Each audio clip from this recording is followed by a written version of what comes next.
Urusi imeendesha wimbi kubwa la mashambulizi ya anga dhidi ya Ukraine usiku wa kuamkia Jumapili na kusababisha kifo cha mtu mmoja huku wengine 7 wakijeruhiwa. Haya yameelezwa na mamlaka za Ukraine zilizobaini kuwa aliyeuawa ni rubani wa ndege ya kivita chapa F-16 Yuri Einat.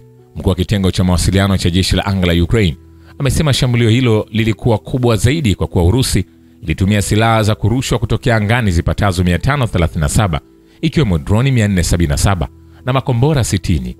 Jeshi la Ukraine limesema limefanikiwa kudungua 249 huku zingine 226 zilipoteza mwelekeo. Hayo yanajiri wakati siku ya Ijumaa Rais wa Urusi Vladimir Putin alisema kuwa tayari kwa awamu nyingine ya mazungumzo ya amani mjini Istanbul, lakini kuongeza kwa mashambulizi hayo ya mabomu kunafifisha zaidi matumaini ya kufikia mafanikio katika juhudi za kuvimaliza vita hivyo vilivyodumu kwa miaka 3 na kusababisha maafa makubwa. Rais Volodymyr Zelensky wa Ukraine ametia saini makubaliano ya kuiondoa Ukraine kwenye mkataba wa Ottawa unaopiga marufuku matumizi ya mabomu ya ardhini. Anasema kwa hili natoa amri kutekeleza uamuzi wa Baraza la Usalama na Ulinzi la Kitaifa la Ukraine la tarehe 29 Juni 2025 kuhusu kujiondoa kwa Ukraine kwenye mkataba wa Ottawa. Zelensky alisema uamuzi wa kuachana na mkataba huo lazima uidhinishwe na bunge la Ukraine na uwasilishwe wa Umoja wa Mataifa kabla ya kuanza kutekelezwa. Hatua hiyo ya Ukraine inalingana na zile zilizochukuliwa hivi karibuni na mataifa Baltic na Poland. Mkataba wa Ottawa wa mwaka 1997 unapiga marufuku matumizi, uzalishaji, uhifadhi na uhamasishaji wa mabomu ya ardhini, ikiwa ni sehemu ya juhudi za kuwalinda raia dhidi ya vilipuzi ambavyo vinaweza kuwalemaza au kuwaua muda mrefu baada ya mapigano kumalizika. Vilevile rais huyo wa Ukraine ameitaka jumuiya ya kimataifa kuongeza vikwazo dhidi ya Urusi na ametoa wito huu baada ya viongozi wa Umoja wa Ulaya kushindwa kuafikiana kuhusu awamu ya 18 ya hatua za adhabu dhidi ya Moscow wiki iliyopita. Aliongeza kuwa vikwazo vya kimataifa ni kitu ambacho kwa uhakika kinaweka mipaka ya fursa za maendeleo ya kimkakati ya Urusi, uwezo wake, na kila siku vinatakiwa kupunguza uwezo wa Urusi kuendeleza vita dhidi ya uhuru wetu. Sergei Narishkin, mkurugenzi wa huduma ya kijasusi ya kigeni ya Urusi, amesema amezungumza na John Ratcliffe, mkurugenzi wa shirika la kijasusi la Marekani. Anasema nilipigiwa simu na mwenzangu wa Marekani na kwa pamoja tulijiwekea uwezekano wa kupigiana simu wakati wowote na kujadili masuala yenye maslahi kwetu, Narishkin alimwambia mwandishi wa televisheni ya serikali Kremlin Pavel Zarubin. Narishkin hakutoa maelezo zaidi juu ya mazungumzo haya ya simu na Ratcliffe.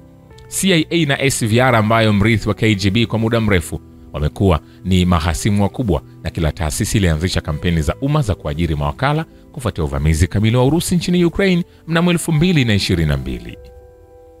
Nikwambia hivi, hatujamaliza. Sasa moja kwa moja tukaangalie kile ambacho kimeendelea kushika hatamu kwenye uwanja wa kivita, ambapo bado pepeta bado mapigano yanaendelea. Wakati huo juhudi pia za kuendelea kutafuta mazungumzo ya kukamilisha vita hivi yakiendelea.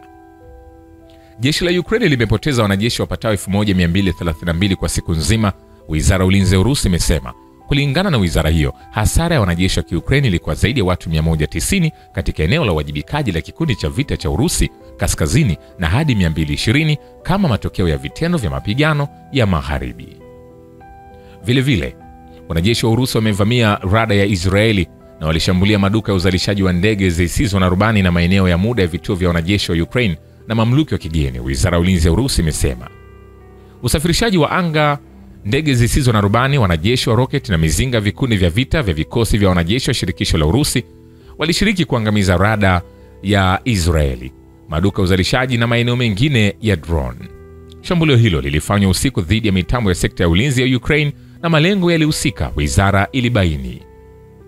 Ulinzi wa anga wa Urusi ulidungua kombora la Neptune na ndege 102 za anga zisizokuwa na rubani za jeshi la Ukraine. Nikwambia hivi, hatujamaliza. Vile Rais wa Uturuki Recep Tayyip Erdogan atafanya mkutano wa baraza la mawaziri siku ya Jumatatu kujadili matarajio ya kuandaa duru nyingine ya mazungumzo kati ya Urusi na Ukraine, kituo cha television cha A-Haba kinasema.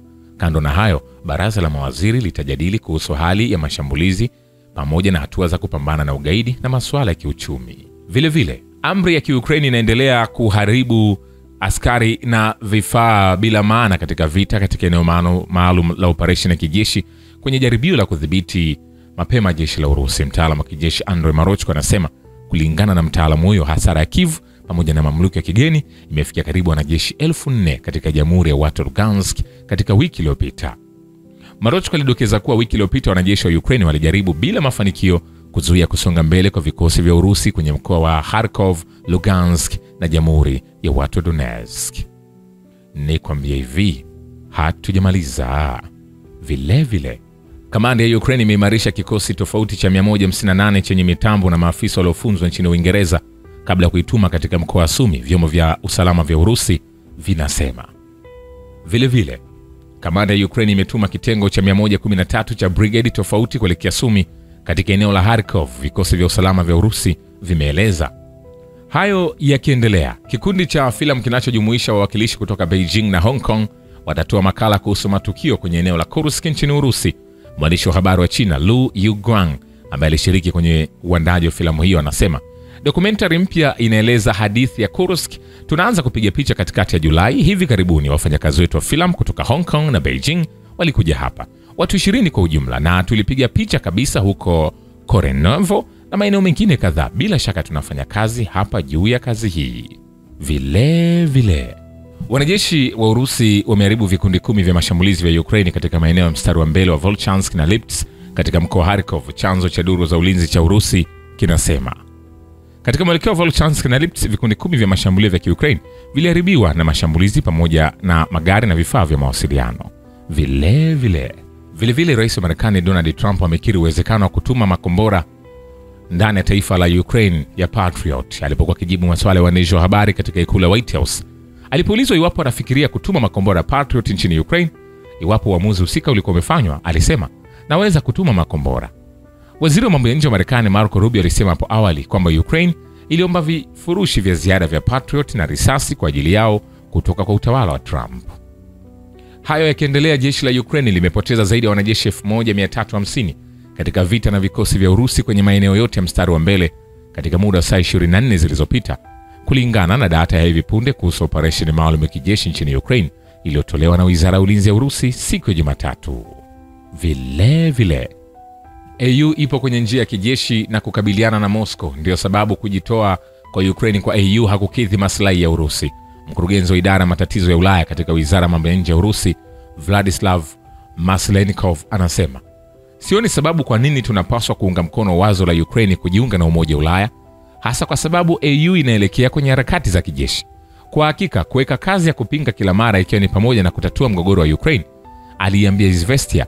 Mtu asisahau hapa kwamba Umoja wa Ulaya una ibara katika mkataba wa Lisbon ambayo sio chini ya ibara ya 5 ya mkataba wa Washington juu ya ulinzi wa pamoja katika NATO.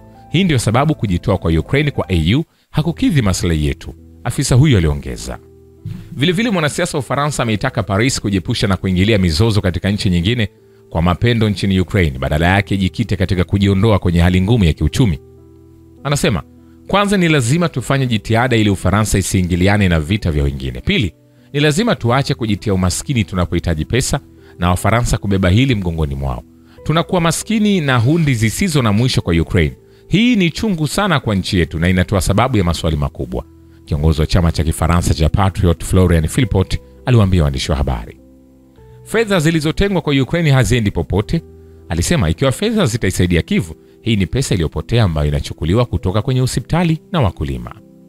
Ufaransa kwa maneno yake lazima iache mara moja kufadhili na kuipa Ukraine silaha na kuacha wazo la kupeleka jeshi lolote la Ufaransa huko kwa manufaa. Vile mwanadiplomasia mkuu wa Ujerumani Johann Wadephul amewasili Kiev kwa ziara ambayo haijatangazwa. Wizara ya Mambo ya Nje ya Ujerumani imesema. Kulingana na idara hiyo, Wadephul alihakikisha alipowasili kwamba serikali ya Ujerumani itaendelea kuzingatia kikamilifu kuiunga mkono Ukraine, ikiwa ni pamoja na kutoa ulinzi wa kisiasa wa anga na silaha zingine pamoja na misaada ya kibinadamu na kiuchumi.